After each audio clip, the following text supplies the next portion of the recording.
दुपारचा काय कार्यक्रम माझा आटपला की इथून पुणा. काल संध्याकाळी कार्यकर्त्यांनी खूप तयारी केली होती, जवळपास 1-1.5 तास. कसं होतं, सगळ्यांनी तयारी केली होती, परंतु माझ्याकडनं आधीच मेसेज गेले होते, सगळ्यांना आधीच सांगितलं गेलं होतं.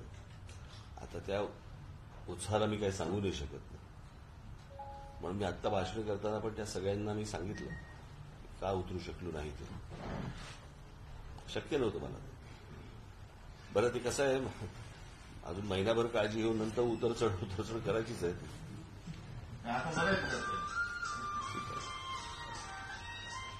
बोला. रिव्ह्यू कसा आहे नाशिकमध्ये,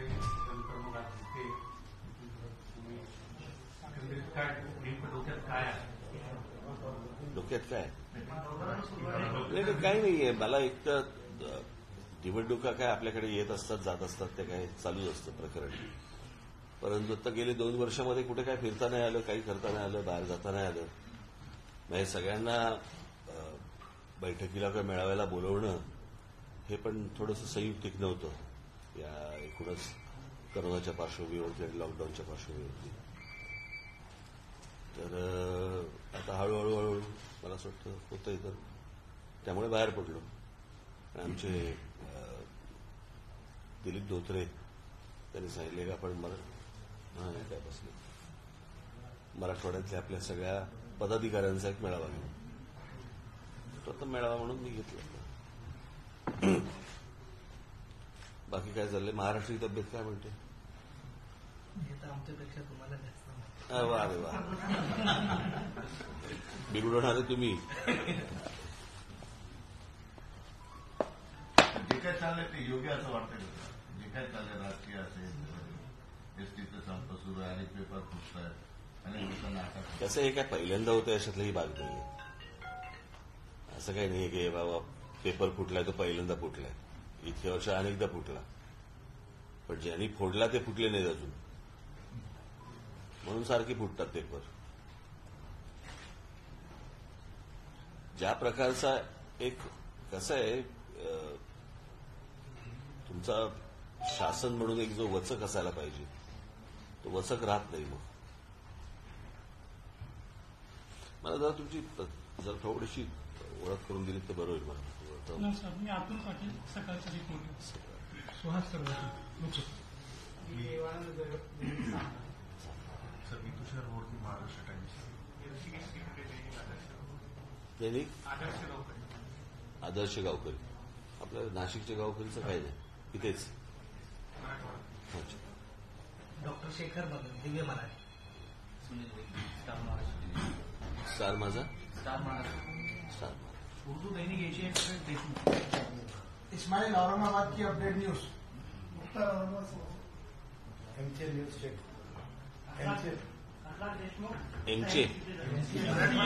एमचे एमसी. तू का स्टॅच्यू ऑफ लिबर्टी सारखं उभं आहे?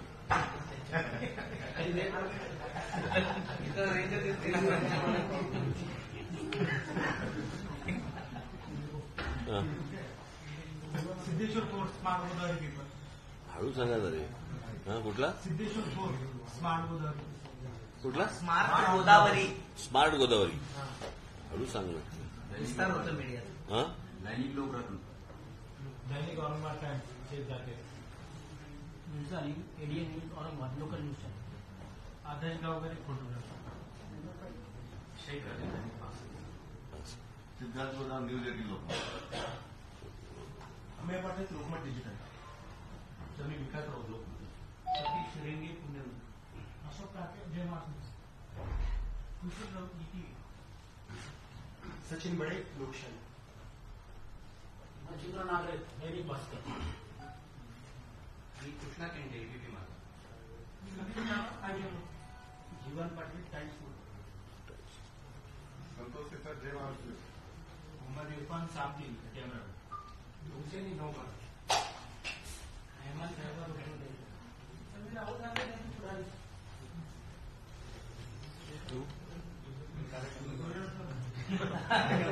बाहेर थांबायचं. बाहेर थांब. बाकीच्यांना वेगळे नियम आणि तुला वेगळा नियम नाही रे.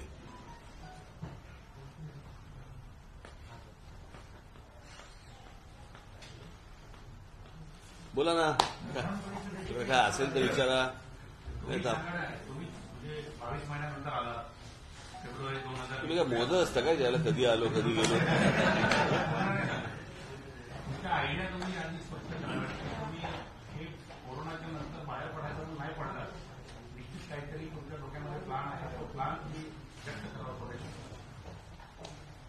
ते मी करोनाच्या नंतर बाहेर पडलो. आता हे बघा, आपल्या देशामध्ये निवडणुका या येतच राहतात.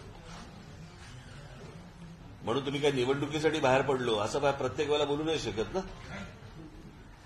आणि आता फेब्रुवारीमध्ये काय म्हणू आपण त्याला, तारखेनुसार निवडणुका व्हायला एक तर संभाजीनगरची पुढे गेलेली आहे, वर्षभर पुढे गेली आहे. आणि ज्यांच्या निवडणुका आहेत त्यांची खात्री नाहीये की त्या होतील की नाही होतील, की त्या अजून 6-8 महिने पुढे जातील, की त्याच्यासाठी म्हणून बाबा हे ओबीसीचं नवीन प्रकरण सुरू केलंय, की केंद्राने मोजायचे का राज्याने मोजायचे आणि मग त्या मोजामोजीमध्ये तुमच्या सगळं आपलं निवडणुका आता पुढे ढकलायच्या, कारण कोणी सामोरं जाणार नाही असं. कारण ओबीसी समाजामध्ये आज अनेक ठिकाणी ह्या सगळ्या गोष्टी सुरू झाल्या. पाट्या लावायला सुरुवात झाली, आमच्याकडे मतं मागायला येऊ नका म्हणून.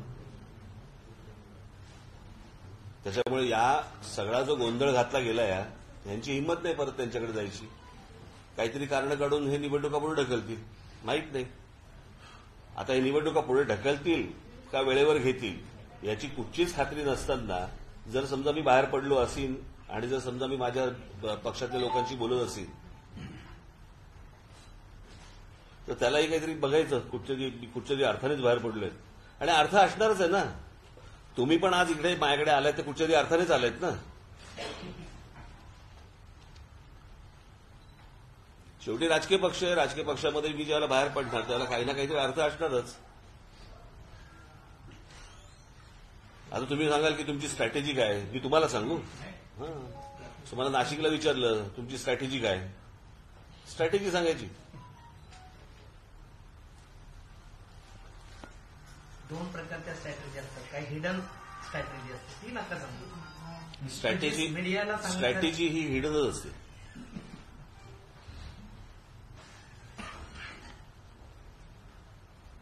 उघड कुठची स्ट्रॅटेजी अशी असते का ही आमची स्ट्रॅटेजी? हो, म्हणजे जागा लढणे हे नाही, अलायन्स.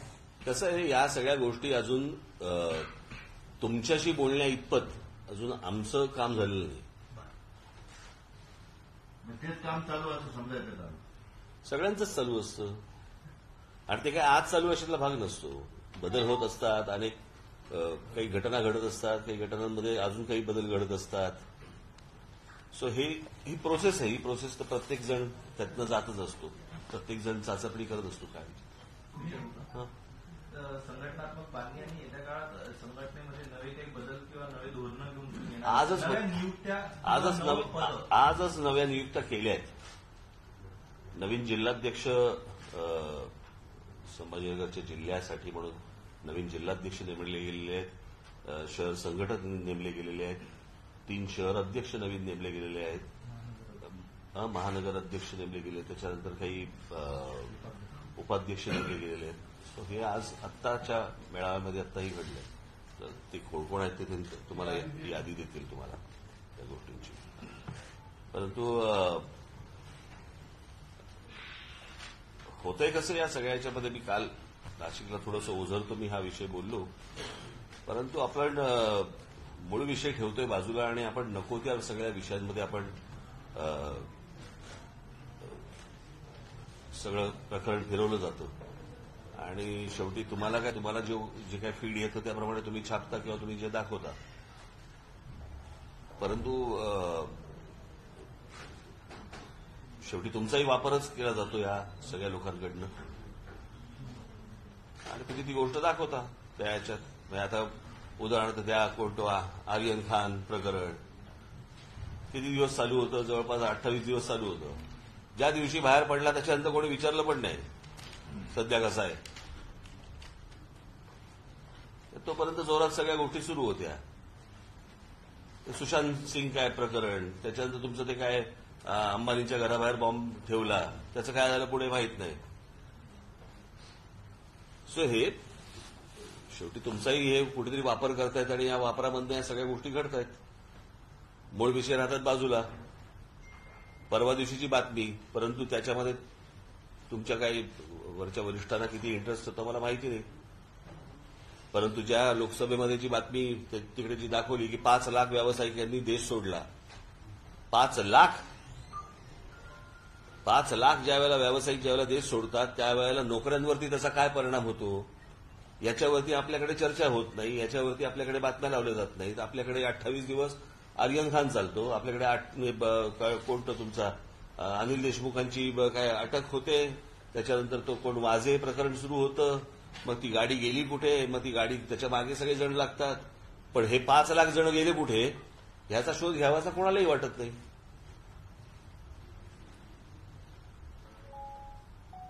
आज देशभरामध्ये असंख्य लोक अशी आहेत की ज्यांच्या नोकऱ्या गेलेल्या आहेत, ज्यांच्याकडे मुलांची फियांचे पैसे भरायला पैसे नाही आहेत, पगार काय तुमची फी भरायला पैसे नाही आहेत. अनेकांच्या नोकऱ्या गेल्या आहेत, अनेकांचे उद्योग बर्बाद झालेले आहेत, संपलेले आहेत. काय होते काही माहीत नाहीये. इतकी अनिश्चितता सगळ्या गोष्टींची असताना आम्ही काय फिरवतोय, आम्ही या असले विषय फिरवतो.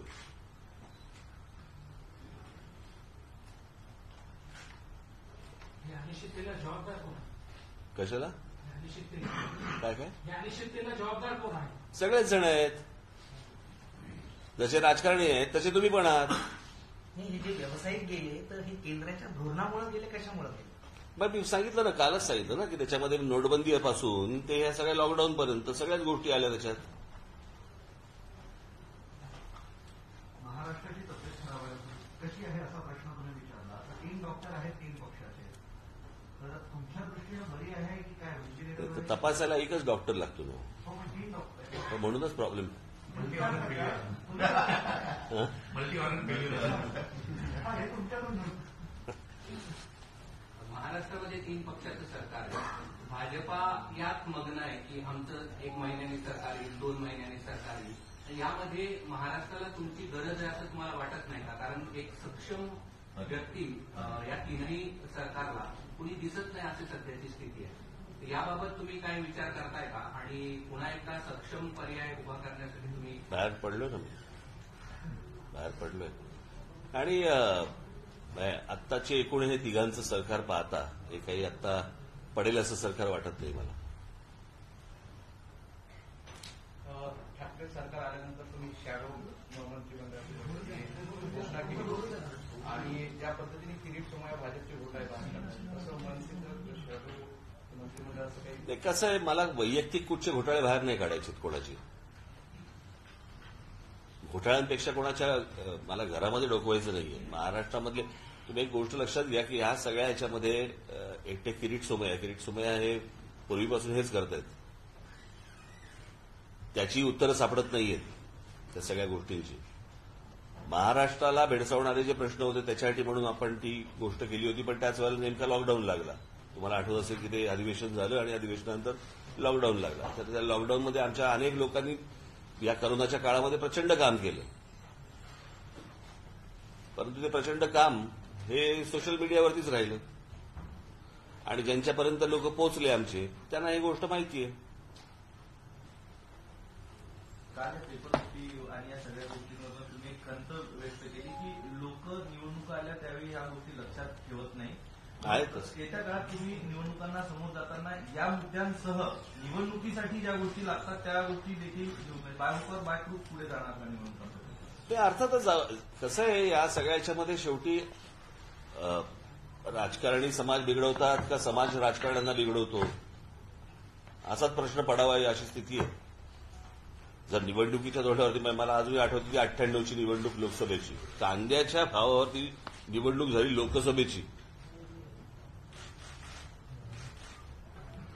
कसं होतं, रोजच्या रोज प्रत्येक गोष्टीला आपण शिव्या घालायच्या. आज ह्या संभाजीनगर महानगरपालिकेमध्ये एवढे प्रश्न आहेत, तो पाण्याचा प्रश्न असेल, रस्त्यांचे प्रश्न असतील, अनेक प्रश्न असतील.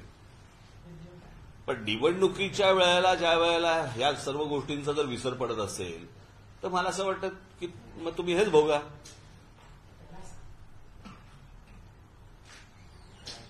म्हणजे तुम्हाला सांगायचं म्हणजे मी नाशिकचं उदाहरण देईन मी तुम्हाला. म्हणजे नाशिकचे आजही तिथले पत्रकारही तेच सांगतात, तिकडची लोकही तेच सांगतात आज, की आमच्या काळामध्ये जे नाशिकमध्ये काम झालं ते त्याच्या आधी कधी झालं नव्हतं आणि दुसऱ्या कोणाकडनं तशा प्रकारचं काम पुढे होईल असंही वाटत नाही. म्हणजे तिकडे जवळपास आम्ही नाशिकच्या पाण्याचा प्रश्न पुढच्या 50 वर्षासाठी सोडून टाकला. आता महानगरपालिकेमधला एखादा पक्ष 50 वर्षाचा एखाद्या शहराचा पाण्याचा प्रश्न सोडवतो. तिथे अनेक नवीन उपक्रम ज्यावेळेला त्या शहरामध्ये येतात, अनेक गोष्टी होतात. म्हणजे तिकडच्या तर पत्रकारांनी आता गेले की अनेक पावसाळे गेले, त्या अनेक पावसाळ्यामध्ये अनेक शहरांमध्ये खड्डे झाले, खड्ड्यांचे फुटेजेस तुम्ही सगळेजण घेता. त्यांना ज्यावेळेला सांगितलं त्यावेळेला त्यांनी त्या सगळ्या तुमच्या काय जे तुमचे जे कोडे बसलेले असतात त्यांना सांगितलं की इथे खड्डे नाहीयेत.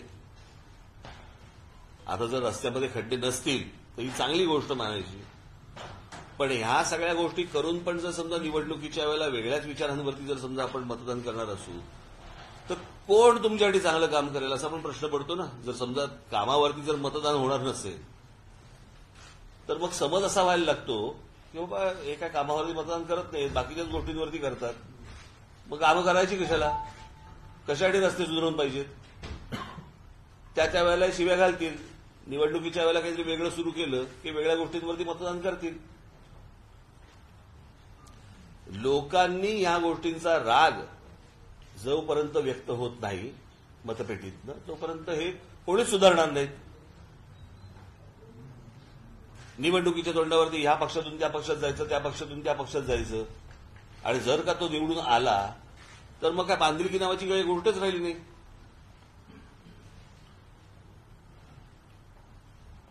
मला असं वाटतं की महाराष्ट्रातल्या काय किंवा देशातल्या काय समाजांनी ह्या गोष्टींची एक काय म्हणू आपण त्याला एक त्यांनी विचार करणं गरजेचं आहे की हे आपण सातत्याने ज्या गोष्टी करतोय, चुकीच्या वेळेला आपण चुकीच्या लोकांना जे आपण मतदान करतोय ते थांबवलं पाहिजे. माझं असं मत आहे, बाप दाखवायला तर श्राद्ध घाला. ह्या लेवलला जोपर्यंत लोक येत नाहीत, समाज येत नाहीत तोपर्यंत हे कोणी सुधारणार नाहीत. या सर्वांनी लोकांना गृहीत धरलेलं आहे की तेवढ्यापुरता शिव्या घालतील, निवडणुकीच्या वेळेला येतील, जातील कुठे. पण भिंतय म्हणजे शेवटी समाज आहे ना हो. लोक मतदानाला उतरतात ना.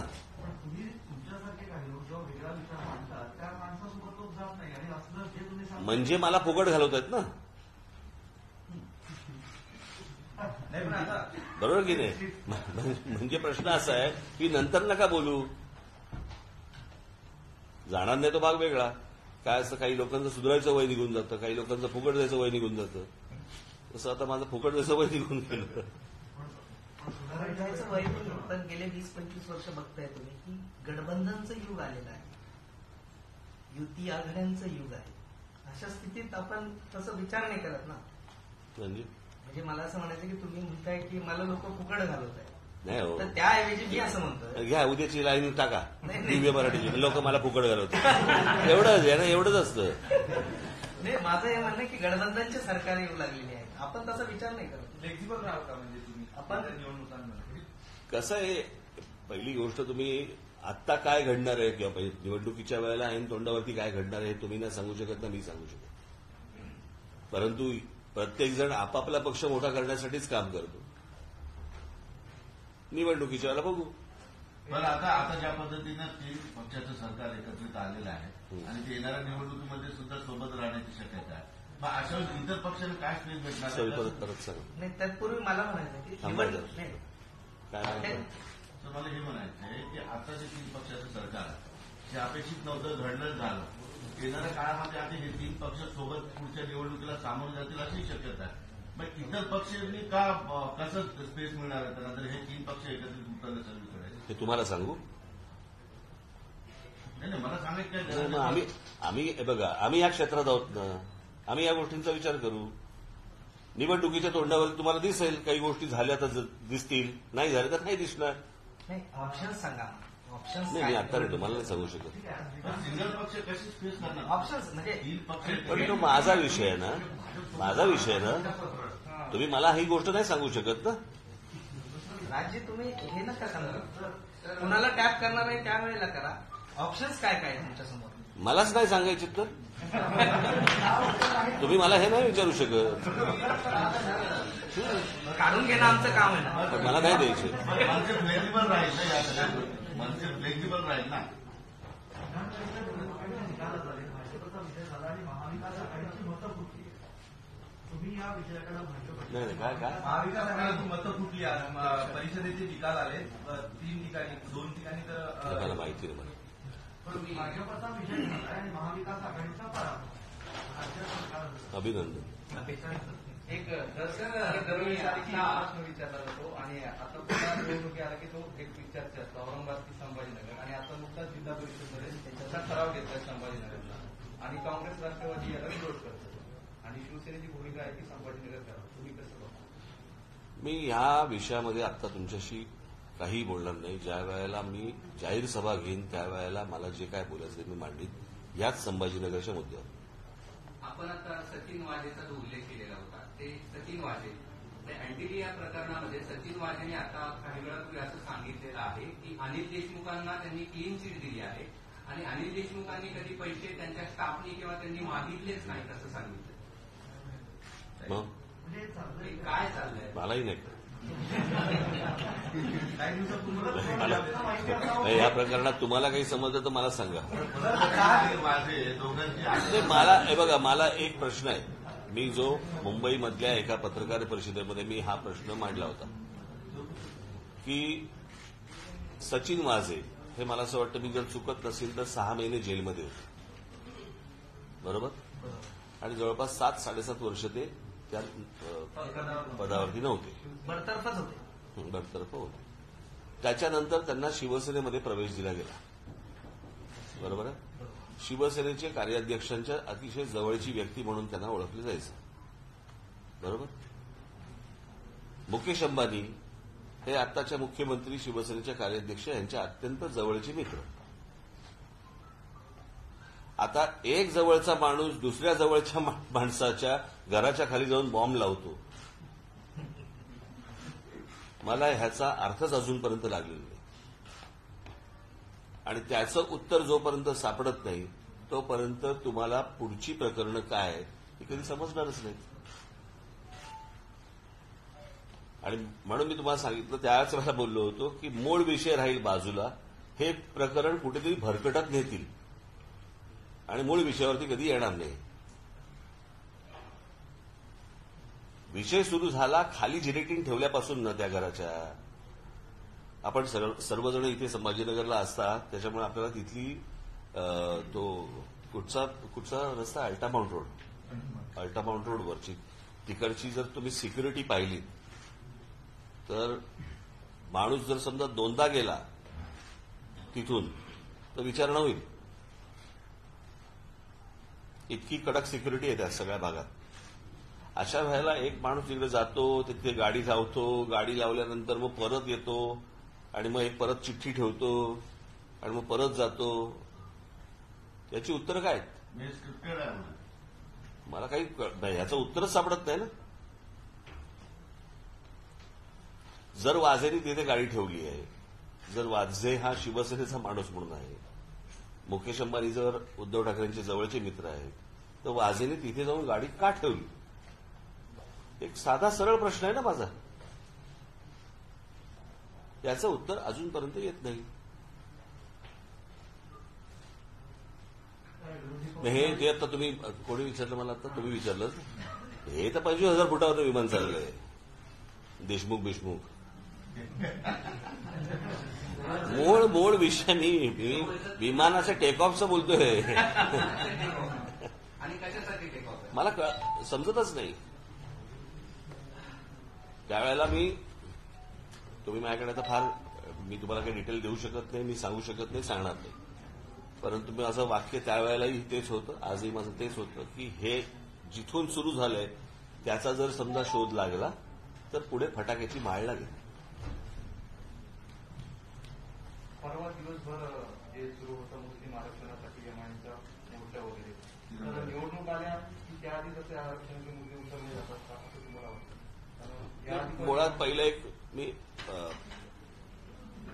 आपण एक गोष्ट लक्षात घेतली पाहिजे की आरक्षण हे कुठच्या गोष्टींसाठी आहे तर 2 गोष्टींसाठी आहे प्रामुख्याने. एक शिक्षण तर दुसरं नोकरी. महाराष्ट्रामध्ये जर बघितलं तुम्ही तर बहुतेक शिक्षण संस्था या खासगी होत चाललेल्या आहेत आणि महाराष्ट्रामधले बहुतेक उद्योग हे खासगी उद्योग क्षेत्र होत चाललेले आहेत. सरकारी उद्योग क्षेत्र राहिलेले नाही. केंद्रातले जे सरकारी उद्योग आहेत त्याचंही खासगीकरण मोठ्या प्रमाणावरती सुरू आहे. अशा परिस्थितीमध्ये खासगी उद्योगांमध्ये आरक्षण नाही, खासगी शाळांमध्ये आरक्षण नाही. मग ही आरक्षणाची जी मागण्या ज्या सगळ्या सुरू आहेत या कोणासाठी, कशासाठी आणि फक्त या मतांसाठी आहेत. याच्या पलीकडे याला काही अर्थ नाही. आत्ता या महानगरपालिकांच्या जवळपास निवडणुका आज आहेत.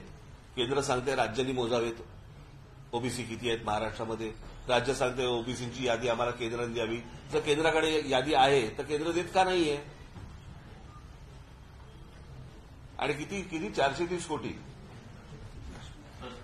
435 कोटी रुपये लागणार आहेत की महाराष्ट्रामधले किती ओबीसी आहेत हे मोजण्यासाठी. 435 कोटी म्हणजे साधारणपणे 2-3 तासातला भ्रष्टाचार आहे ह्यांचा. आता एवढे पैसे मिळू शकत नाहीत काय ना? हजारो कोटीची गोष्टी सांगायच्या.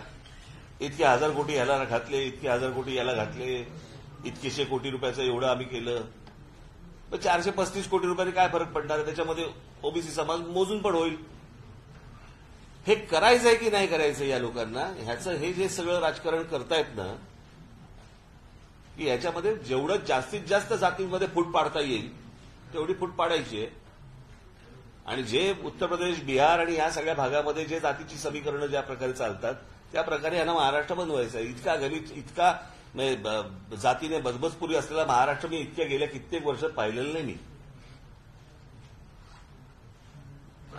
कुठपर्यंत खोलवरती प्रकरण गेलेलं आहे? हे जातीचं प्रकरण कुठवरती गेलं? खोलवरती. तुमच्यामध्ये पण आलं, हे पत्रकारांमध्ये आलं, हे कॉलेजमध्ये आलं, हे शाळांपर्यंत गेलं प्रकरण. आपला मित्र कोणत्या जातीचा असावा, आपली मैत्रीण कोणत्या जातीची असावी, इथपर्यंत घाण केला महाराष्ट्र.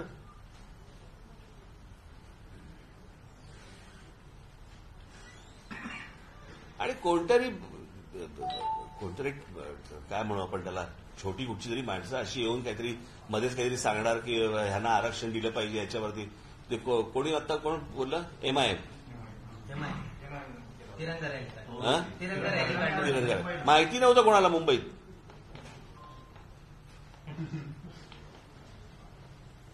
हे कोणी सांगितलं? मला माहिती नव्हतं.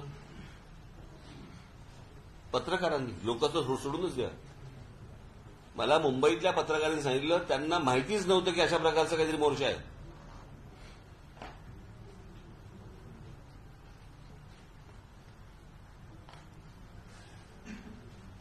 हे दोन्ही साईडनं होत आहे. महाविकास आघाडी सरकारने, सत्ताधारी असो की विरोधी पक्ष असो, तुमचं लक्ष मूळ विषयांकडनं दुसरीकडे वळवायचं एवढा उद्योग फक्त सध्या चालू आहे आपल्याकडे. याच्या पलीकडे काही चालू नाहीये.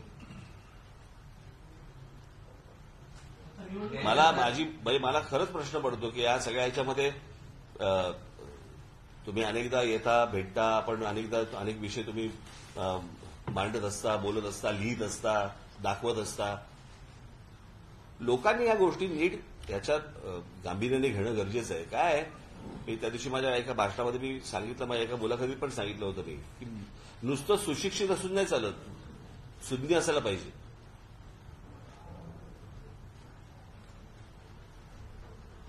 जर इतरांसारखा जर समजा घोळक्यामध्ये राहून जर समजा सुशिक्षित असतील काय उपयोग? त्याच्यामध्ये सुज्ञपणा जर नसेल काय उपयोग त्याचा?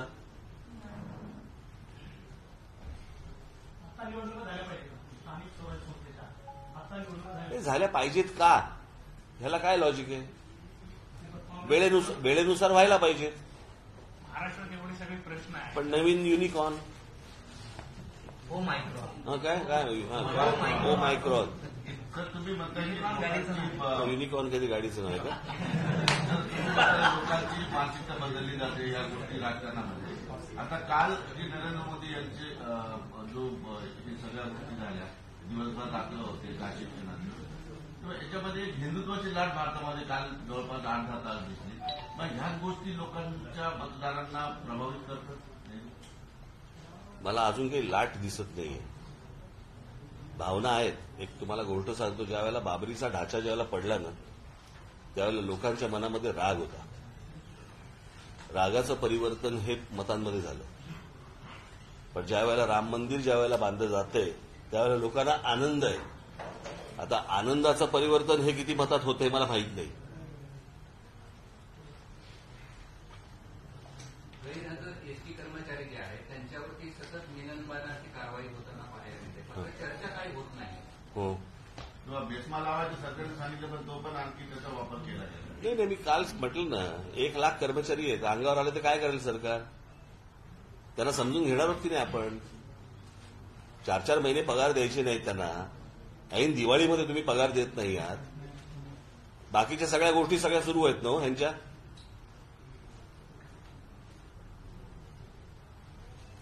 म्हणजे ज्यावेळेला एसटीचा विषय येतो, इतकी जुनी एक संस्था आहे आपली, 1960 सालातली संस्था आहे, ती प्रॉफिटमध्ये येऊ शकत नाही. तुम्हाला त्याच्यामधला भ्रष्टाचार थांबला. तुम्हाला आठवत असेल तर मी 4-5 वर्षांपूर्वी एक व्यंगचित्रपट त्याच्यावरती केलं होतं.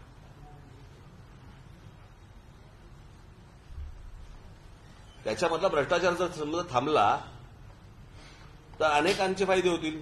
त्याचा उपयोग एसटीला होईल.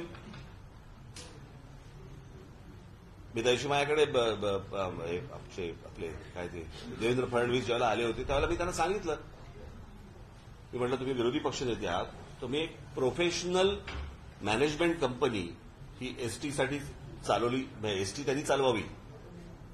उद्या जर समजा अशा प्रकारची एखादी गोष्ट आली तर तुम्हाला कळेल आपोआप की भ्रष्टाचार कुठे होतो आणि कुठे थांबवलं पाहिजे ते. पण सगळ्यांनीच हात धुवून घ्यायचे ठरवले त्या एसटीमध्ये तर राहणार कुठून नटबोल्ड? तुमची पवार साहेबांबरोबर पण हे काहीच बोलत नाही, फक्त पर्यटनमंत्रीच बोलतोय. 1 महिन्यापासून एसटीचं आंदोलन चालू आहे. मुख्यमंत्री आजारी आहेत ना. तुमची पवार साहेबांबरोबर इथे पण नाही, खबर नाही पोचली का इथे? तुमची पवार साहेबांबरोबर पण चर्चा झाली याच विषयावर. त्यांचं काय मंत्र्यांचा आजार पण महाराष्ट्राला लागला. पवार साहेबांबरोबर पण तुमची या विषयावरची चर्चा झाली. त्यांना ह्या सगळ्या प्रश्नांकडे बघताना काय तुमचं आणि त्यांच्या मतांमध्ये काय हे होतं? नाही, त्यांचं असं नक्की त्यांनी ते म्हणूनच बोलूनच दाखवलं की पगार न मिळणं ही बरोबर नाही गोष्ट. पगार तर तुम्हाला मिळालेच पाहिजे. आता कसं होतंय की त्याच्यामध्ये शासकीय कर्मचाऱ्यांसारखे पगार एसटीच्या कर्मचाऱ्यांना मिळाले पाहिजेत. आता अशी जवळपास बरीच महामंडळ आहेत. उद्या सगळेच उभे राहिले तर हे पगार देणं शक्य नाही होणार त्या सगळ्या ह्याच्यामध्ये. वरती परत त्याच्यात 7वा वेतन आयोग लागलाय. हे एवढे पैसे आणायचे हे शक्य होणार नाही. परंतु पगार वाढ ही थोडी बहुत प्रमाणामध्ये मोठ्या प्रमाणात नाही, थोड्या बहुत प्रमाणामध्ये होणं गरजेचं आहे, आवश्यकच आहे. त्याच्यामध्ये काही दुमत असण्याचं कारण नाहीये. 41% ग्रोथ दिली तरी ते थांबलं. मला असं वाटतं कुठेतरी विषय त्यांनी पण फार ताणता कामा नये.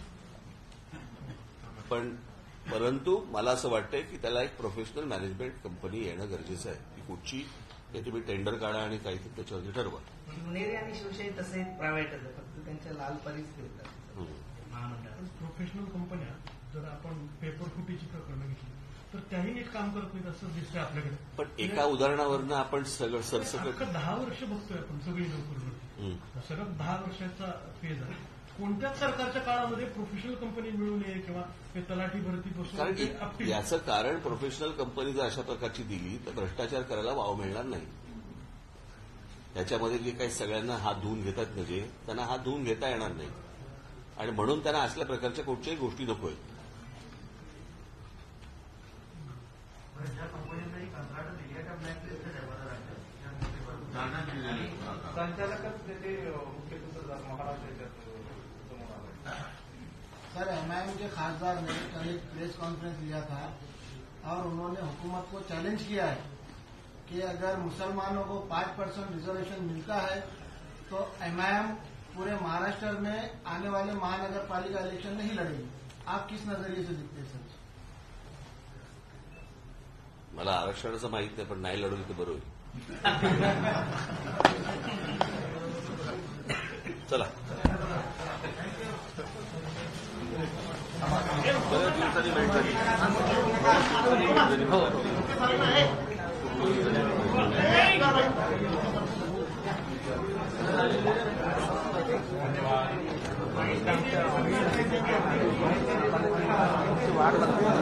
आवटे सर संजय आले तर सगळ्यांना बरं वाटतं.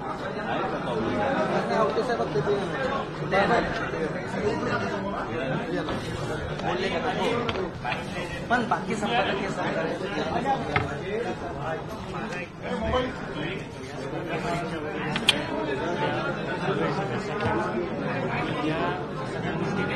शिवसेनेच्या आणि आताच्या सरकारमध्ये तर तरुणांना एक निराशा आहे आणि सगळ्या तरुणांना एकच चेहरा आता समोर दिसतोय की तो म्हणजे तुम्ही. त्याबद्दल काय सांगा कारण आता तरुणांना इच्छा आहे तुमच्याकडे.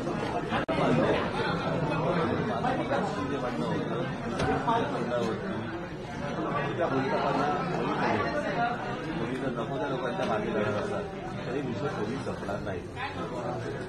आपण एक आपल्या भाषणाद्वारे किंवा सगळ्या गोष्टीद्वारे तरुणांना विक्रीच आहे आपली. तर आपण तरुणांना काय संदेश का द्यायला आता जेव्हा सभा माझ्या जेव्हा सुरू होती त्यावेळेला